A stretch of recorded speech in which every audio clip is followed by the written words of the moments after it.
অরিবাবু, নাজিরাবাদে আগুনে তৃণমূলকে তোপ দেখেছেন অমিত শাহ। তৃণমূলের দুর্নীতির জন্যই নরেন্দ্রপুরে আগুন, কটাক্ষ করেছেন কেন্দ্রীয় স্বরাষ্ট্রমন্ত্রী। আপনার রিয়াকশন নেব, তার আগে শুনবো কি বলেছেন অমিত শাহ। आनंदपुर वेयर हाउस में मोमो फैक्ट्री में लगी हुई आग में मारे गए सभी श्रमिकों को श्रद्धांजलि देकर मेरी बात की शुरुआत करना चाहता हूं। ये जो अग्निकांड हुआ है ये कोई एक्सीडेंट नहीं है। जो ये आनंदपुर वेयर हाउस में अग्निकांड हुआ है वो ममता बनर्जी सरकार के भ्रष्टाचार के चलते हुआ है। কাদের মদতে জলাভূমি ভরাট, কেন অধরা মোমো চেনের মালিক? প্রশ্ন তুলেছেন অমিত শাহ। বিজেপি ক্ষমতায় এলে দোষীদের কঠোর শাস্তি, হুঙ্কার কেন্দ্রীয় স্বরাষ্ট্রমন্ত্রী। शुरुआत में कहा आनंदपुर में लगी आग ये कोई हादसा नहीं है। 25 लोगों की जान गई है, 27 लोग लापता है। और एक कांड क्यों हुआ? क्यों हुआ? ये जो मोमो फैक्ट्री के मालिक है उसमें किसका पैसा लगा है? ये मोमो फैक्ट्री के मालिक किसके नजदीकी है? अब तक मोमो फैक्ट्री के मालिक का अरेस्ट क्यों नहीं हुआ? और मैं आज यहां से बंगाल की मुख्यमंत्री को मांग कर रहा हूं कि इस हादसे की तटस्थ जांच, न्यायिक जांच करानी चाहिए और सबसे पहले इसके लिए जिम्मेदार लोग जो है उनको जेल की सलाखों के पीछे डालना चाहिए।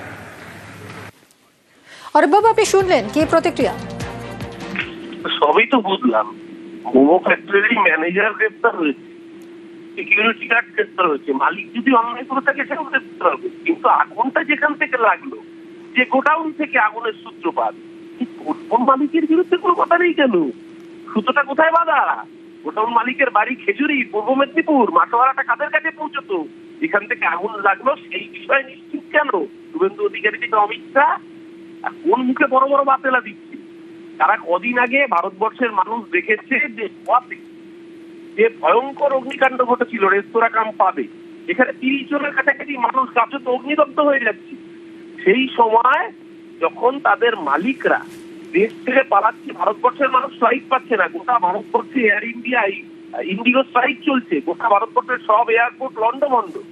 এই জায়গায় দাঁড়িয়ে তাদেরকে স্পেশাল ফ্লাইটে করে ভিআইপি প্যাকেজ দিয়ে দেশের বাইরে পালিয়ে যেতে তার মতো কিছু এই অমিত শাহ। এ রাজ্যে আইনের শাসন আছে, এ রাজ্যে অন্যায় করলে তার বিরুদ্ধে ব্যবস্থা হবে। বড় বড় কথা বলছি ওয়াউ মোমোর মালিককে নিয়ে। ওয়াউ মোমোর মালিক যদি অন্যায় করে তাকে গ্রেপ্তার হবে। কিন্তু কারা বলছে? অমিত শাহ, যারা নিজেরা বাইরের দেশে গিয়ে বণিক সভা সম্মেলনে খোদ দেশের প্রধানমন্ত্রী নরেন্দ্র মোদী 3 বার সার্টিফাই করছে मेरे साथ वहां मेहुल भाई बैठे हुए हैं। কোন মেহুল ভাই? যে মেহুল চুক্তি দেশের 17,000 কোটি টাকা পিএনপির মেরে পালিয়েছে, তাকে সার্টিফাই করছে। তারা এখানে যে বড় বড় জ্ঞানের বাণী দেবে আর বাংলার মানুষ মেনে নেবে? এই অসভ্যতা নেই। বাংলার মানুষ জানে এই পরিযায়ী পাখিরা ভোটের আগে আসবে মানুষকে বিভ্রান্ত করতে। গতবার বলেছিল 80 বার 200 বার, বাংলার মানুষ গঙ্গার পার করে দিয়েছিল, গঙ্গা পার হতে দেয়নি। 21-এ হারিয়েছে, 24-এ হারিয়েছে, 26-এ বঙ্গোপসাগরে বিসর্জন দেবে ভারতীয় জনতা পার্টি নামক দলটাকে। অনেক ধন্যবাদ আপনাকে। মুর্শিদাবাদের বেলডাঙ্গায় এনআইএর টিম, বেলডাঙ্গায় এনআইএর 8 সদস্যের টিম। ঝাড়খণ্ডে পরিযায়ী শ্রমিকের অস্বাভাবিক মৃত্যুতে বেলডাঙ্গায় তুলকালাম কাণ্ড হয়। অশান্তির তথ্য তালাশে বেলডাঙ্গা থানায় এনআইএর টিম। রৌনক আমাদের প্রতিনিধি আরো জানাতে পারবে। রৌনক, দেখো, একেবারে মুর্শিদাবাদের বেলডাঙ্গায় যে অশান্তিমূলক পরিস্থিতি তৈরি হয় সেই ঘটনারই তদন্ত করতে ইতিমধ্যে বেলডাঙ্গা থানায় এনআইএ 8 সদস্যের একটি টিম পৌঁছায় এবং অন্যদিকে বহরমপুর আদালতেও এনআইএ টিম পৌঁছেছে। যে বিষয়টি জানা যাচ্ছে যে এনআইএর তরফ থেকে এফআইআর দায়ের করা হয়েছে 35 জনের বিরুদ্ধে তাদেরকে শনাক্তকরণ করার প্রক্রিয়া ইতিমধ্যে এনআইএর তরফ থেকে চালানো হচ্ছে এবং পুলিশের কাছ থেকে গিয়ে গোটা ঘটনা সম্পর্কে যে তথ্য সেই তথ্য নেওয়া হচ্ছে। এবং শুধু তাই নয়, মূলত খুনের চেষ্টা, কর্তব্যরত অবস্থায় পুলিশকে মারধর এবং বেআইনি জমায়েত সহ আনলরেড অ্যাক্টিভিটিস প্রিভেনশন অ্যাক্ট অর্থাৎ ইউএপিএ অ্যাক্টে এদের বিরুদ্ধে মামলা রুজু করা হয়েছে এবং গোটা বিষয়ের যে তদন্তভার ইতিমধ্যে এনআইএ তাদের হাতে হস্তান্তর করেছে। ধন্যবাদ রৌনক। গতকাল এই নিয়ে শুভেন্দু অধিকারী কি বলেছিলেন শুনবো, আর পাল্টা তৃণমূলই বা কি বলছে। মুর্শিদাবাদ জেলায় এই ধরনের ঘটনার ক্ষেত্রে কেন্দ্রীয় বাহিনী ব্যবহার করতে পারে, তার রেফারেন্সেই পিটিশন অ্যাপ্লিকেশন আমি করেছি। সেখানে আমার বক্তব্য ছিল পরপর বেলডাঙ্গায় যেটা হয়েছে এটা এনআইএ ইনভেস্টিগেশন হওয়া উচিত। জাতীয় সড়ক উপরি 5 ঘন্টা ধরে বন্ধ রেখে রেল এবং জাতীয় সড়কের উপরে যা করা হয়েছে এটা কোনো প্রোটেস্ট নয়, এটা কমপ্লিটলি অ্যান্টি ন্যাশনাল অ্যাক্টিভিটি। এটা সঙ্গে পিএফআই সিমির মতো ব্যান অর্গানাইজেশন এবং যারা দেশকে দুর্বল করতে চায়, দেশের ভিতরে নাশকতা করতে চায়, তাদের কাজ। আমি ওয়েলকাম করছি এই ইনভেস্টিগেশন। সিবিআই, ইডি, এনআইএ, এখন নির্বাচন কমিশন, এগুলো তো বিজেপির শাখা সংগঠন। গণতান্ত্রিক প্ল্যাটফর্ম তো সব শেষ। আর আমরা তো জানি এগুলোর জন্য আমরা তো রেডি, প্রস্তুত মানসিকভাবে, যে ইলেকশনের আগে ইডি, সিবিআই, এনআইএ এসব হবে। বিখ্যাত জনপ্রিয় সিনেমার মতো বলতে পারি যে তোমার হাতে ইডি আছে, সিবিআই আছে, এনআইএ আছে, এজেন্সি আছে, তোমার কাছে কি আছে? তেরা পাস কে আয়? মেরা পাস মা আয়, মমতা ব্যানার্জি আয়। চোলাই বিক্রির বিরুদ্ধে প্রতিবাদ, দল বেঁধে মহিলারা অভিযানে নামতেই তাদের উপর হামলা। আলিপুরদুয়ারের আদিবাসী গ্রামের চাঞ্চল্যকর অভিযোগ, আর এই নিয়ে থানায় নালিশ।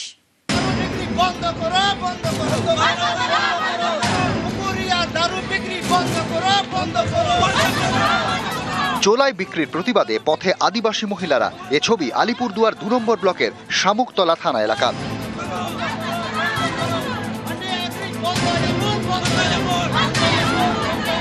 শামুকতলার বড় পুকুরিয়া আদিবাসীদের গ্রাম। অভিযোগ, এখানকার বেশ কয়েকটি বাড়ি থেকে চোলায় মদ বিক্রি করা হচ্ছে।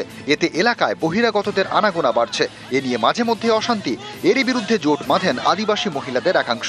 শুক্রবার অভিযানে নামেন। অভিযোগ, সেই সময় তাদের মারধর করা হয়। আক্রান্ত হন 4 জন। তাদের নিয়ে যাওয়া হয় স্থানীয় হাসপাতালে।